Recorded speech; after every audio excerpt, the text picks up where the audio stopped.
2021 के अंदर सेना ने निर्णय लिया था कि 100 स्कूलें सैनिक स्कूलें खोली की जाएगी, जिसका ट्रिपल पी मोड होगा। 4 अप्रैल को अभी 2024 को मार्क्सवादी कम्युनिस्ट पार्टी ने भी ऑब्जेक्शन किया कि ये गलत हो रहा है और ये स्कूलें अभी संघ संचालित होने की संभावना है।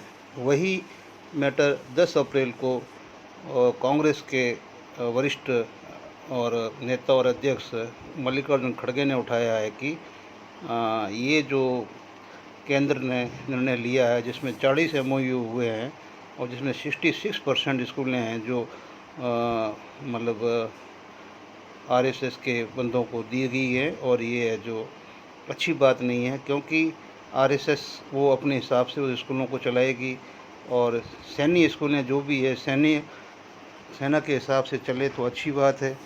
और सरकार ने इसका वैसे ही 4 अप्रैल को खंडन कर दिया था कि ये स्कूलें हैं जो ऑलरेडी हमने अभी तक 45 की मंजूरी दी है, 500 के आवेदन आए हैं, लेकिन कुल मिला के देश के हित में अगर इसका निजीकरण होता है तो ये बहुत ही खतरनाक है, ये अच्छा नहीं है, क्योंकि सैन्य संस्कृति एक अलग चीज़ है और वो किसी भी देश के अलग संस्कृति के साथ नहीं मिल सकती। तो आगे हमें सोचना होगा। जी हाँ, जय हिंद, जय भारत, वंदे मातरम। मैं आपका साथी वेटरन ओम प्रकाश, जैसलमेर से। ये जो आपने आगे न्यूज़ देखी, तो अब सैनिक स्कूल भी है जो निशाने पे हैं और उसका भी है जो अभी सिविल में संचालन शुरू हो जाएगा। और 40 MOU साइन हो चुके हैं, तब जाके अभी विपक्ष की आँख खुली है। और ये 4 अप्रैल को सबसे पहले मार्क्सवादी कम्युनिस्ट पार्टी ने भी इसको उठाया है और अभी कांग्रेस ने भी 10 तारीख को उठाया है और बीजेपी ने इसका खंडन किया है। लेकिन आप पूरी भारत की जनता को एक बात तो याद होना चाहिए। याद क्या होना चाहिए? पता होना चाहिए कि ये सरकार क्या निर्णय लेती है, क्या फैसले होते हैं, क्या लागू होते हैं। ये जब तक लागू नहीं हो जाते हैं तब तक पब्लिक को पता नहीं होता है। जब वो इम्प्लीमेंट होता है और पब्लिक के ऊपर जब जाके उसका बोझ पड़ता है, असर होता है, तब जाके पब्लिक को पता होता है कि ये सरकार ने कर दिया है। उससे पहले इस सरकार का ये कभी भी ये दायित्व नहीं रहा है कि ये जनता को पहले भरोसे में ले या जनता को पहले अलर्ट के थ्रू जनता को समझाए या जनता को ब्रीफ करे या जनता को किसी तरह का रिलैक्सेशन दे के और कि भाई ये इस तरह से हम कर रहे हैं। तो भरोसा भी नहीं है, क्योंकि भी इस सरकार को पता है कि जनता मेरी है, हम सब इस जनता के हैं, ये जनता सब हमारी खुद की है, इनकी है। जो भी प्रेजेंट सरकार है ये जनता को अपने ऊपर अपना एकाधिकार मानती है। तो ये निजीकरण भी जा रहा है और पहले पता नहीं कितने निजीकरण हो चुके हैं, क्या हो चुका है, बहस करनी बेकार है। अब आते हैं हम अपने दूसरे मुद्दे पे। साथियों, हम सैनिक हैं और हम आशावादी हैं। जिंदगी में कभी भी हम आशा नहीं छोड़ते हैं और आशा ही हमारे जीवन को हमेशा प्रशस्त करती है। मैं आज ये क्यों बोल रहा हूँ कि सबसे पहले तो मैं जितने भी यूट्यूबर है जो सैनिक आदमी है वो यूट्यूब चलाते हैं और यह उनकी अच्छी फैन फॉलोइंग है, उनके आगे तो मैं दंडवत प्रणाम करते हुए बोलूँगा कि भाइयों, प्लीज़ दिन में 2 वीडियो निकालो और देश के पूरे सैनिकों को जागृत करो कि भाई ऐसा मौका दोबारा आपको कभी जिंदगी में नहीं आएगा। क्यों कि एक तो इस रूलिंग पार्टी के अगेंस्ट में देश में बहुत बड़ा माहौल बन चुका है। ये इनकी करने का फल है, जनता ने इसमें कोई दोष, जनता का दोष नहीं है। इनकी करने का फल ये भुगतेंगे, लेकिन इनके विरुद्ध माहौल बन गया। दूसरा, विपक्ष नाम की कोई चीज नहीं है। तो इसमें अगर आप सैनिक अगर कुछ अच्छा कर सकते हो तो देखो, इस देश में कई बार रातों रात नए इतिहास बने हैं, रातों रात नए किस्से गढ़े हैं। तो सैनिक क्यों नहीं कर सकते? हम क्यों नहीं खड़े हो सकते? अगर हम प्रण कर लें कि भी हमें चाहे किसी पार्टी का हो, हमारा जो भी जेसीयू जवान सैनिक खड़ा है निर्दलीय है, उसको भी है जो आप ऐसे आगे लाओ।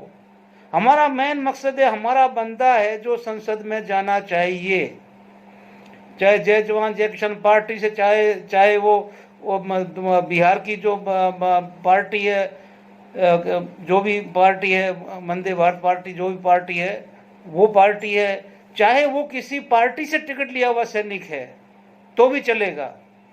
लेकिन ऐसा मौका इस देश में दोबारा नहीं आएगा कि चारों तरफ रूलिंग पार्टी और विपक्ष सबकी वाट लगी पड़ी है। पब्लिक को आप अच्छा ऑप्शन है, अपने आप को सही तरह से पेश करके ये माहौल कौन बनाएगा? आज लोग टीवी नहीं देखते हैं कि टीवी में खबरें है ही नहीं, सब सोशल मीडिया पे हैं। तो यार सोशल मीडिया में जितने हम सैनिक हैं, चलो मेरी फैन फॉलोइंग नहीं तो मेरे किसी भाई की होगी, यार आप लोग कम से कम अपने हित के लिए कभी, चलो हम जंतर मंतर में नहीं गए, हमने आगे से ये सहयोग तो हम कर सकते हैं ना, दिन के अंदर 2-2 3 वीडियो बनाओ और सैनिक को जागृत करो कि जहां पे सैनिक खड़ा है वहां वोट दो, पार्टी मत देखो। हमारी स्ट्रेंथ संसद में होनी चाहिए साहब। जब शून्यकाल या प्रश्नकाल में जब प्रश्न पूछे जाएंगे या हमारी समस्याओं के बारे में बातें उठाई जाएगी तो उसका निराकरण भी होगा। देश का सबसे बड़ी अदालत है वो, जब हमारा बंदा ही वहां पे नहीं जाएगा। पहले हमने देखो साहब, अफसर 2 तरीके के होते हैं। एक वो अफसर जो पिछले 3-4 पीढ़ियों से खानदानी है, वो ब्रिटिश में भी अफसर थे, आज़ाद भारत में अफसर थे, उनके परदादा भी अफसर थे, दादा भी अफसर थे, पिता भी अफसर थे, आज बेटा भी अफसर है। हाँ, हो सकता है उनकी मेंटिलिटी वही रहेगी चाहे कोई भी हो, लेकिन आज जो संघर्ष करता हुआ आदमी एनडीए के थ्रू या किसी की तरह अगर अधिकारी बना है, तो वो तो मुझे नहीं लगता यार कि वो अपने बाप को जिस कंडीशन में देखा है तो उस संघर्ष को वो भूल जाएगा।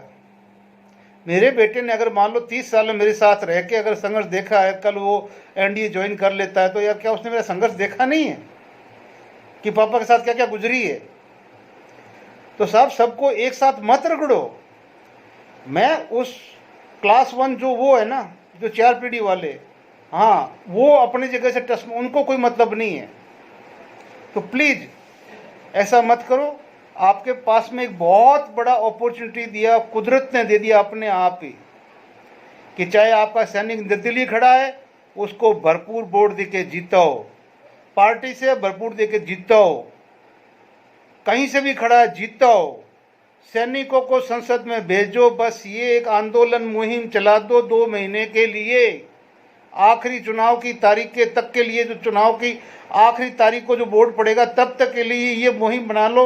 मेरे सोशल मीडिया के वीरों, सैनिकों, मेरे भाइयों, क्योंकि तुम ही हथियार हो इसके, तुम ही स्टार प्रचारक हो, तुम ही सब कुछ हो उस सैनिक के जो निर्दलीय फॉर्म भर चुका है।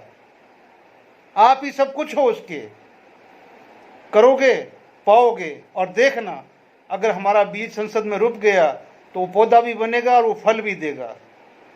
लेकिन हम वैसे ही पहले की तरह लड़ते रहे, जैसे जंतर मंतर में हमने 1.5 साल गुजार दिया, तो अभी हमारे को वैसे भी न तो वहाँ कुछ मिला ना अभी आगे कुछ मिलेगा। जैसा मेरा भाई आज कल बड़ी मुश्किल से कार में बैठा बैठा रो रहा था। ये एक ऑब्जेक्टिव क्वेश्चन है जो मेरे स्पीच के बाद आप देखेंगे कि पता नहीं वो 24 इंच वाले साइकिल वाले है तो कौन, मुझे नहीं पता, लेकिन कोई तो है, कोई तो है जो उसको बेचारे को रुला रहे हैं। मत रुलाओ यार, उसने बहुत मेहनत की है, क्यों रुला रहे हो यार? अब समझ में ये नहीं आता कि खुल के ये भी मुँह नहीं बता रहा कि भाई 24 वाले इंच वाले साइकिल वाला है कौन यार। खुल के एक बार बोल तो सही। एक वीडियो 24 इंच साइकिल पे खुला खुला बना ताकि पहचान जाए लोग भी मैं 24 इंच साइकिल वाला हूँ। ठीक है ना, मैं तो हुई हूँ, मेरे साथ और कितने कितने हैं। तो अभी ये वीडियो सिर्फ मैंने बनाया है उन यूट्यूबरों के लिए, साथ में उन लोगों के लिए जो सैनिक, हमारी स्कूलों को अगर निजीकरण हो गया तो सैन्य शक्ति में जिस तरह से, जिस मेंटिलिटी से हम जाते हैं कि हम किसी कौम के नहीं, किसी मजहब के नहीं, हम देश सेवा के लिए जा रहे हैं, वो मेंटिलिटी ख़त्म हो जाएगी। फिर यही शुरू हो जाएगा हमारा सूर्य नमस्कार। ठीक है ना। और इसी के साथ मेरा भी नमस्कार। जय हिंद, जय भारत। क्या गलती है जो 1 साल आंदोलन चला के चले गए?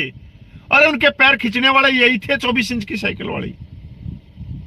कई कई में तो आंखों में आंसू आ जाते हैं कि यार क्यों अपनी जिंदगी खराब कर रहे हैं हम। धमकियां भी, डर का माहौल भी हमारे दिल में है। रात में बैठे हैं तो पता नहीं क्या होगा क्या नहीं होगा, कब सलाखों के पीछे जाना पड़ जाए। पर ये व्यक्ति बाज नहीं आ रहे 24 इंच की साइकिल चलाने से। चाहे भले ही ड्रेस छोड़ दियो, कुर्ते पजामा पहनने के बाद में भी ये बाज नहीं आ रही। और ये देश भर के हर गांव, हर तहसील, हर जिला, हर राज्य में ये बाज नहीं आ रहे। और बाज वो भी नहीं आ रहे जो इनके पीछे चल रहे। लास्ट में अपने शब्दों को